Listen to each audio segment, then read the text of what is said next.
Okay, guys, welcome back to another episode. As you know, I'm here with Nicole, and we're continuing on our conversations in terms of the questions that you guys want to get answered. So if you have any questions that you want to get asked, by all means, come join us in our community. And that's the way you'll be able to share the questions that you want to get answered. And we'll jump on the actual video podcast that we're doing here and answer those questions on your behalf, as well as Nicole's questions as well.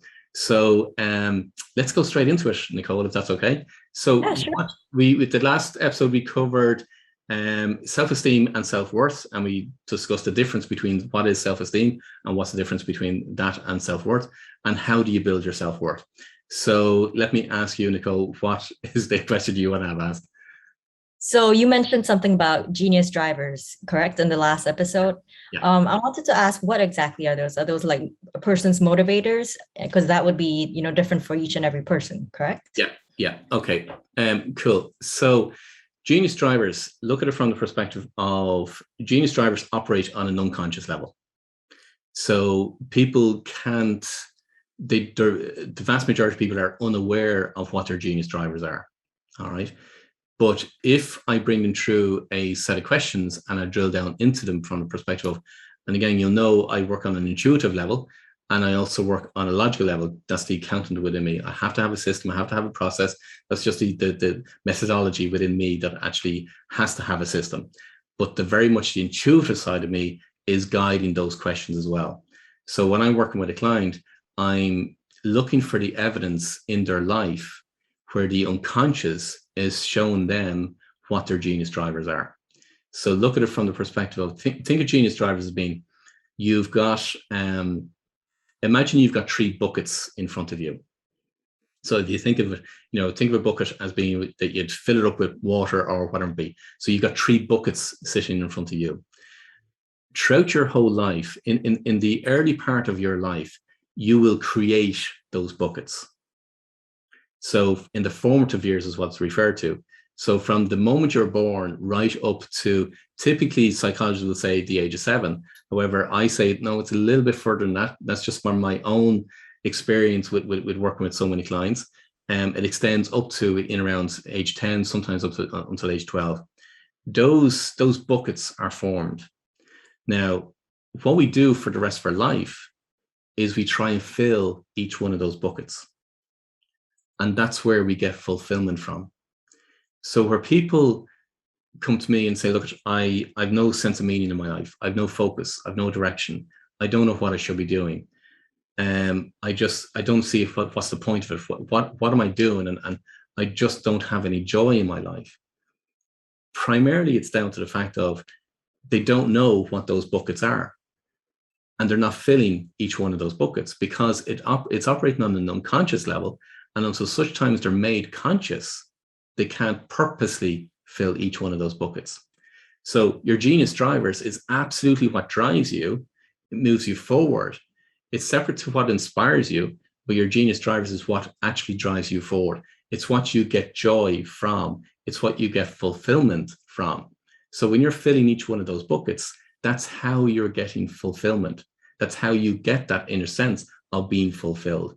So when you identify your genius drivers, and again, how you identify them is, I got to bring them through a process in terms of identifying those 3 buckets, for one better word, but it's looking for the evidence in their life in order to determine what those 3 buckets are. And then that's what I call your genius drivers. And when you're operating from your genius drivers, that's when you significantly and massively increase your self-worth. And that's ultimately what your genius drivers are.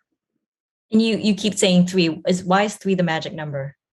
There's a lot of power in 3 and there's a lot of power in 7. So let me put it this way. Most people will know, or some people will know, that I'm the 7th son of a 7th of a 7th. So there's a lot of power in 7 and there's 3 7s. So if you were to do any kind of research in terms of the number 3 and the number 7, you will find a lot of significance in those 2 numbers. There's a high energy in each one of those numbers, as in the 3 and the 7. 12 is another number that has a high energy and a high relevance and so on. So 3, 7, and 12 will be, from my perspective, the most significant numbers. If you look at it from the perspective of how the conscious mind works, 3 is a very powerful number from the perspective of, if I tell you, look, you've 3 things to remember, well, then you remember those 3 things. If I tell you, look, here's 5 things you remember, most people will only remember 3. The conscious mind can only process and manage a certain amount of information at any one point in time. So therefore, 3 works very, very well from a conscious perspective. If I told you, and you have many, many buckets, but if I told you, okay, Nicole, you've got 10 buckets, and let's now fill each one of those buckets, you'll run out of patience trying to fill all those buckets.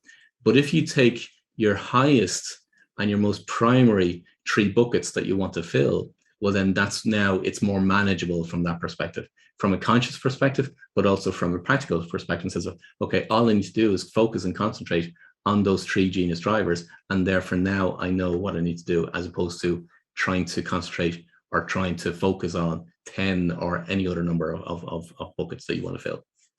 Right. So 3 is just the highest priorities, not, all of them. Someone could have like 20 buckets, but we want to focus on the first. They'll have 20 buckets, but they won't be the same. How would I say? It is a hierarchy. Mm-hmm. So if you take it from a priority perspective, you'll have your number 1, your number 2, your number 3, and each one goes down in a scale of priority. So therefore, is there much point in focusing on anyone that's a lower? Not necessarily, depending on what it is that you want to achieve, but if you focus on your primary, they're the ones that are going to have the biggest impact. Right. It's about efficiency then. Yeah. Gotcha. That's one way of looking at it. Yeah, efficiency. Yeah, usually 20% of effort gives 80% of results, or something like that. The Pareto principle. Is it? Yeah. Yeah. So I guess same kind of idea. Awesome. Great.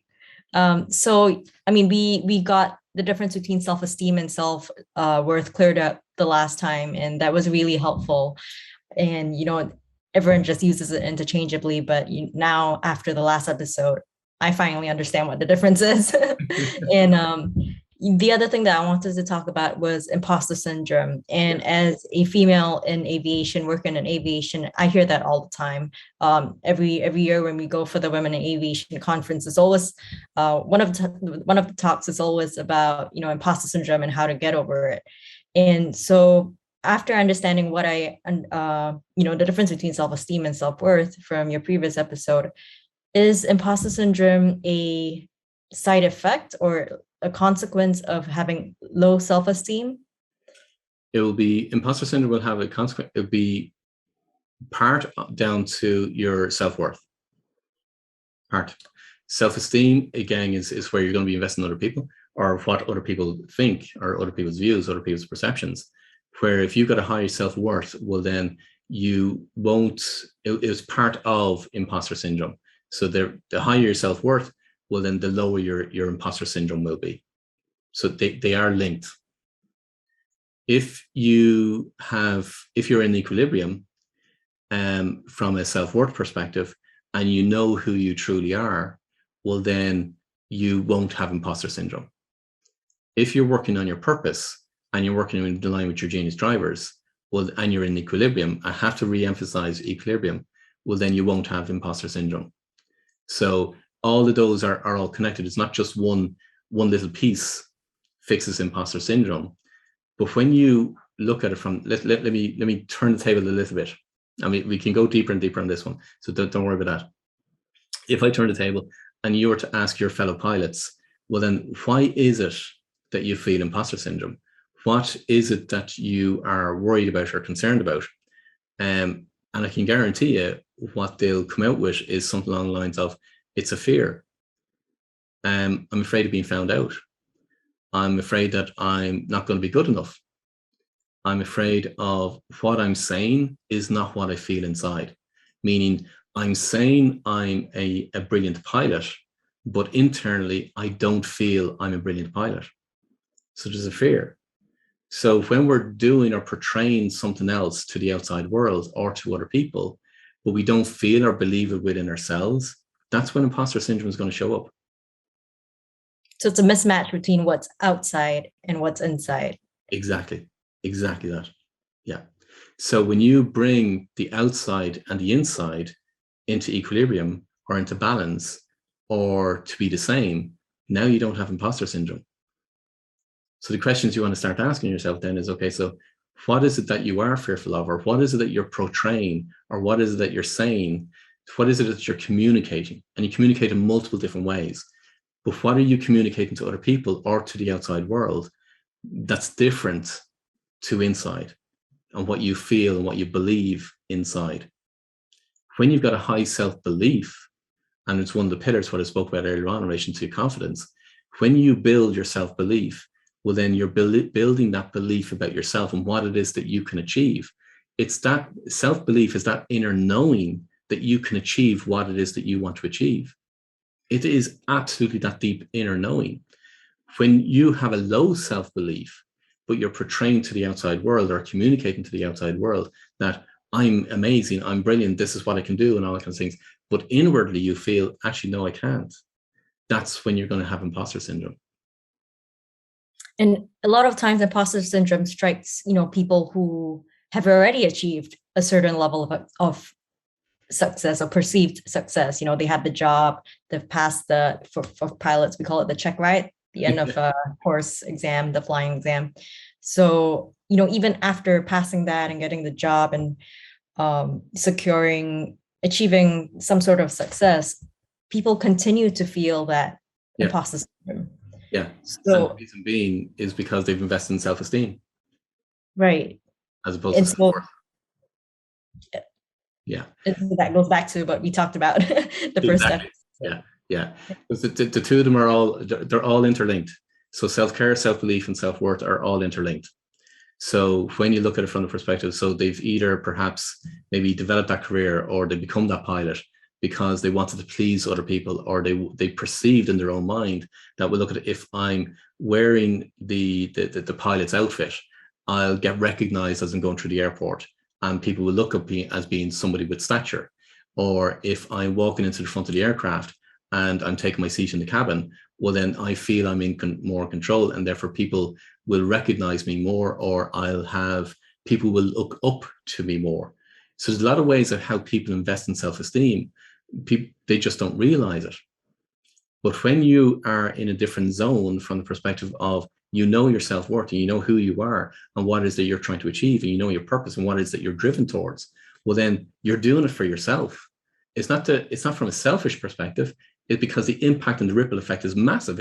It's huge, because what you do for yourself, you want to do for other people. So when you're building your self-worth, or you're working on your self-worth and looking at it from that perspective, now you don't have imposter syndrome because you know who you truly are. So the phrase "fake it till you make it." I hate that one. I'm so glad you mentioned that one, and power posing is the other one. So power pose, for people that aren't familiar with power pose, if you think of Superman and you got or Superman or Superwoman or Wonder Woman, and you've got your arms rested on your hips, that's your power pose. Is that right, Nicole? Yeah, for like 5 minutes, staying in that position for 5 minutes. That's supposed to help you, deliver a speech in front of like 1,000 people after that. It's okay. So the power pose will help in a short term. Let's put it that way. Absolutely. So like that example whereby you've got to give a speech and you're on stage and you do your power pose just before you get on stage. So therefore you feel a little bit more powerful before you go into a room or before you go on stage. It's transient, meaning it will help in that short term, but it's not going to help long term, because nobody can continue going around in a power pose. So when you're looking at, when you come back off stage, here's the difference. When you come back off stage, for a lot of people, they go through that cycle of, oh my God, did I do any good? Was I any good? How did the audience think? So now they start asking themselves, and again, they're all self-esteem questions. So I heard a good while ago, I think it was Oprah Winfrey that said this, that every single person, okay, let me take the absolute out of it, the vast majority of people that she interviewed, as soon as the interview was over, the interviewee turned around to Oprah Winfrey and said, was I okay? Did I do okay? That's where the person is concerned about other people's opinions, and in that case, Oprah Winfrey's opinions, as well as what the audience might think of that particular interview. The same thing happens for a lot of other people in every single aspect, whether it be a speaker on stage or whatever it be. That questioning will go on in their mind in terms from a self-esteem perspective. From a self-worth perspective, you know who you truly are. So therefore, it's a very, very, very different dynamic. And the thing is, when you're faking it till you make it, or you're power posing, aren't you pretending to be someone else? If you're standing in a Superman pose, you're pretending to be Superman or some other superhero, and then that's not going to help your imposter syndrome at all, is it? It doesn't. I'm so glad you brought that up, because it's one phrase that I actually dislike, but yet an awful lot of people from coaches or that kind of side of things say fake it till you make it, but actually has more of a detrimental impact on the individual than doing it a good way. So yeah,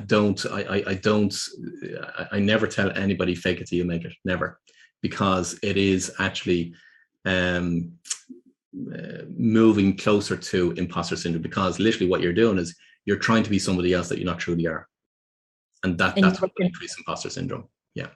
And in that case, you would be working on your self-esteem and not your self-worth. Is that correct?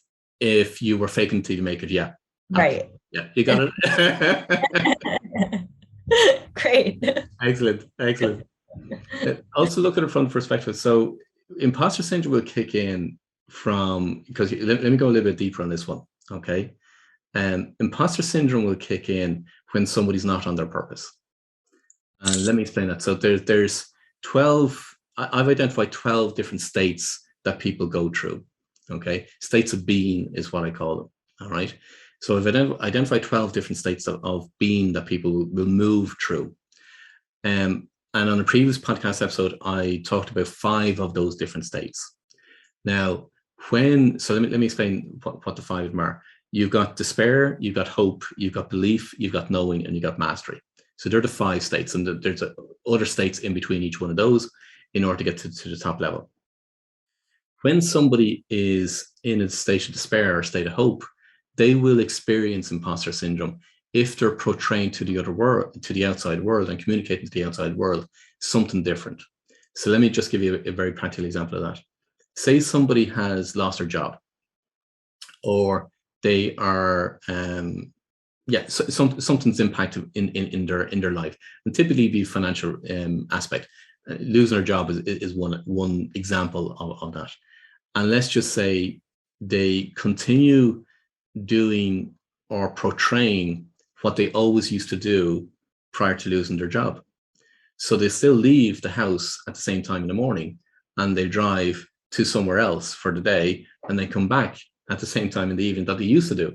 And all of this is more to communicate to the other people, whether it be their neighbors, their family, or their friends, or whatever it be, that they're still getting into the suit and leaving for work and come. They're living a life that's not the true life. And when you're in a state of despair, you're going through that mechanism from the point of view. A lot of people don't want to admit that they're in a state of despair, but inwardly they feel terrible about themselves. They feel lost. They feel, what's the point of it? What they feel, what am I to do? Where am I to go? So when they're in that state, they will absolutely, if they're portraying or communicating to the outside world, they will absolutely have imposter syndrome. If you move to hope or belief, when you're in a state of belief, you absolutely believe what it is that you can achieve in life, but it's more, as people would say, ego-based. I have a very different definition of ego, but for listeners, people understand, people have more ego, so therefore they know how successful they can become. So therefore they will work on that, and they will have a lesser imposter syndrome because they totally believe in what it is that they can achieve. In a stage of hope, they will have imposter syndrome because they want to get to a state of belief. They're not in a state of belief yet, but they're communicating to the outside world that I'm successful, and they're faking it till they make it and portraying to the outside world. So they will have imposter syndrome as well. But here's the thing. In between the stage of belief and the stage of knowing, what appears is what I call the critical threshold line. And the critical threshold line is where people will feel that they experience it from the perspective of they feel restless. They have a lack of focus or a lack of direction. they don't know what they should be doing with their life. They've been doing their life or their career, their business for X number of years, and they get to the point of asking themselves, why am I doing this? I don't get the fulfillment. I don't get the fulfillment. I don't get the joy. I don't get the meaning from what it is that I'm doing. So, but they still continue to do it. So they're communicating to the outside world that everything is okay. But internally, they're having this battle, having this conversation in their mind saying, why am I doing this? There has to be more to what I'm to do. And they're at a crossroads. They feel depressed. They feel anxious. They feel that they're on a hamster wheel or on a treadmill, and they're just going through every single day. And they're communicating to the outside world that they're still doing everything as what they've always done. But inwardly, that internal dialogue, they're saying to themselves, why am I doing this? What am I doing? What am I meant to do? What's the point of my life? What should I be doing? That critical threshold line is what actually shows up for a lot of people. And that's where imposter syndrome will kick in. And that feedback for themselves is that you need to be on your purpose. That's what literally it's telling them to do, because that inner sense of, I should be doing more. There's something more for me to do. I'm not getting the fulfillment from what it is that I'm doing. I'm not getting the meaning from what it is that I'm doing. That's the feedback for themselves to say, you're supposed to be on your purpose. You're supposed to be on the right track. Do you want to get on the right track? That's so imposter syndrome will show up that way as well when people aren't on the right track or aren't on the right purpose. Let's put it that way. And so the antidote to imposter syndrome would be to live out your purpose. Absolutely. Yeah. So the antidote to imposter syndrome will be work on your self-care, your self-belief, and your self-worth, to know your genius drivers, and to be working along an alignment with your genius drivers, and to be on your purpose. Then you don't have imposter syndrome. I'm sorry, when you're in equilibrium. You mentioned ego. Is that the same thing as self-worth then? Is ego the same as self-worth? People have an understanding or definition of ego as being, in some respects, people perceive it as being bad, but they have a misinterpretation of what ego is. So ego, if you were to go back over the origin of ego and research and find out, well, what is ego and where does ego come from? People perceive, so let me explain this. When people say, oh, he's got a high ego or she has a high ego, they look at it in a disparaging way. They look at it as being in a negative way because they see that person as being cocky or too proud or being a narcissist, or they're full of themselves. That's typically the terminology that they'll come out with because they've got an elevated ego. That's the definition that people put on it. But actually, it's a misinterpretation of what ego actually truly is. What they're describing is somebody that's out of equilibrium. That's what they're describing. Ego, from my perspective, is expressing your genius oneness. Sorry, so your genius. Ego, as definition, as an acronym, is expressing your genius oneness. Oh, okay. So your genius oneness is knowing who you truly are, and it's in equilibrium. So the executive code, which is the community that I brought together, the executive code is where you have that connection between your executive center, your unconscious, and the superconscious. And when you're in equilibrium, you've literally got that connection. So your genius oneness is when you are in equilibrium and connected with each one of those, meaning your executive center, your unconscious, and the superconscious. So ego is good, but it's people's perceptions or misinterpretation of what ego really is. If you look at ego from the perspective of it's an expression of your genius oneness is you in equilibrium. When you are operating from that perspective, well, then now that's true ego. Let's put it that way.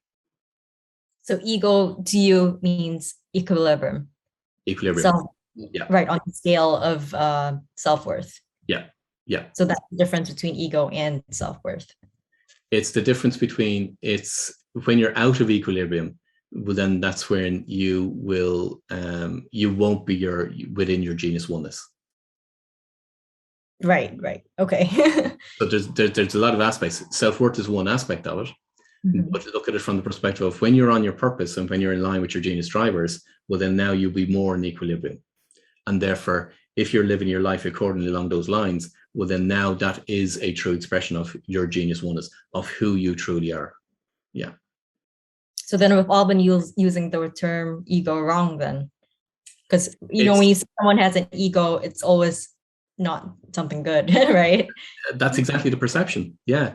But it's people, there's an awful lot of terms that are out there that people don't really know the full understanding of it. Passion is another one, as an example. People say, well, I got to find my passion. And, especially in the field that I work on, a lot of people will say, well, in order to find your purpose, find your passion, find what you're passionate about first, and find your passion. Therefore, that's when that's your purpose. It's so not your purpose. Absolutely so not your purpose. So if you look at it from my perspective, as I've said before, I love flight experiences. I love anything new type of flight experience. So whether it be a glider, whether it be a helicopter, whether it be a Cessna, whether it be a commercial aircraft, whether it be a biplane, whether it be, as I said earlier on, flying into outer space, that's a different flight experience. I'm passionate about those things. I enjoy doing them. They're transient. Okay. But if you were to go back to the origin of passion means to suffer. Passion of the Christ. Exactly that. So if you look at it from the perspective of, well, you got to find your passion, so you got to find what you're suffering. so there's a lot of terminologies out there that people have a different understanding of, but they're actually a misinterpretation or misunderstanding, or not fully really understanding what the term really, really means. So when people, it's not for me to debate in terms of, do people have the wrong interpretation of ego? Well, that's what society has brought them to lead to. But when they actually find out and know, and this is part of the podcast, what I want to share is when you actually know and have the wisdom and understanding of what ego actually really truly is, and what ego is meant to be, or what it really is, and what people are being guided towards, now you'll have a much, much better and a deeper understanding of what it is that you're to pursue. That's really helpful. Good. Perfect. Well then, on that note, let's end this particular episode, and we'll take up the conversation in the next episode. Guys, I hope you got a lot from this. If you have any questions, by all means, come join us in our community. All you got to do is go over to paulwilliamdavis.com and you'll find us there. You'll find a link to the actual community itself. Nicole, myself, and all the other members, we are passionate about living out our purpose. We are passionate about reaching our full potential and what it is that we want to achieve in this lifetime. So come join the conversations that are taking place within the community. As I said, all you got to do is go over to www.paulwilliamdavis.com. The links are going to be in the show notes, so you can easily get them from there. But guys, until next time, I wish you every success.